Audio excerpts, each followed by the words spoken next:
Allez, c'est parti, on va découvrir comment on peut facilement et surtout rapidement créer un devis.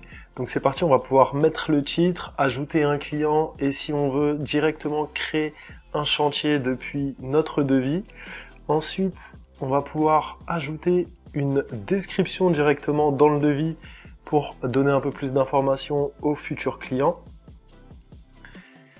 Voilà, et on va pouvoir ajouter des éléments, donc que ça soit des lignes, des sections, des sauts de page ou du texte libre. Voilà, on va pouvoir créer plusieurs sections et plusieurs éléments et on va pouvoir donc les rajouter très facilement au devis. Donc on va pouvoir déplacer les lignes un petit peu comme bon nous semble. On va pouvoir renommer donc chaque ligne ou chaque section et dans cet exemple, on va partir sur la création d'un devis pour une installation de climatisation et on voit tout de suite qu'on peut rajouter le prix d'achat dans chaque ligne et ça va nous permettre de calculer la marge.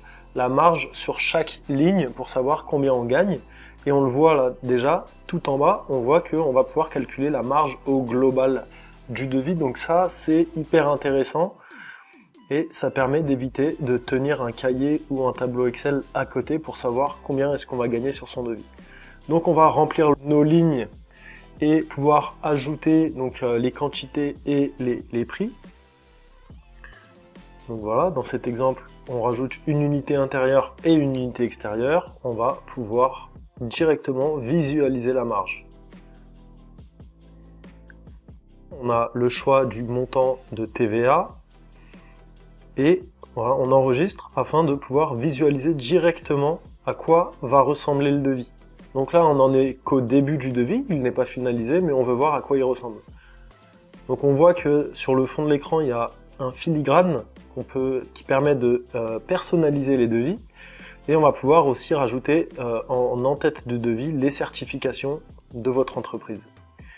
Donc là, on clique sur ajouter un article et on a accès à la bibliothèque dans laquelle on a déjà renseigné des articles et ce qui va nous permettre de constituer un devis très facilement. Sachant que dans notre bibliothèque, on a déjà mis le prix d'achat et le prix de vente et donc ça va nous permettre d'aller très vite dans la constitution du devis. On a une autre option qui permet aussi d'aller chercher des anciennes lignes d'un devis ou d'une facture et donc on va pouvoir juste les cocher, les sélectionner et on va pouvoir les importer très facilement. Donc là, on coche quelques lignes et on va valider tout ça. Donc là, on voit qu'on a importé en quelques secondes les lignes d'un ancien devis. Et ça y est, notre devis est quasiment fini. On fait quelques petites retouches, on renomme le nom des sections. On va déplacer une ligne si elle n'est pas dans la bonne section. Et on a quasiment terminé le devis en quelques minutes. Là, on va supprimer le commentaire de test et le saut de page et on voit une petite fonctionnalité sympathique qui permet d'ajouter des images directement sur chaque ligne du devis. Donc ça permettra à votre client de mieux se projeter et de savoir ce que vous comptez installer chez lui. Donc ça c'est pratique et très apprécié de nos utilisateurs. Donc voilà, on a rajouté nos images et on va pouvoir maintenant appliquer une remise si on a envie. Donc au pourcentage ou directement via un montant et donc on va choisir dans cet exemple 5% de remise et on voit qu'elle est calculée automatiquement. Maintenant on va créer un acompte parce que bah oui il faut récupérer de l'argent avant de commencer à entamer les travaux, donc là on a demandé un acompte de 30% qui est calculé automatiquement. On va prévisualiser le devis et vérifier que tout est bien et on voit que sur le saut de page là ça fait quelque chose de pas très propre. Donc que l'image de la goulotte est séparée de sa ligne.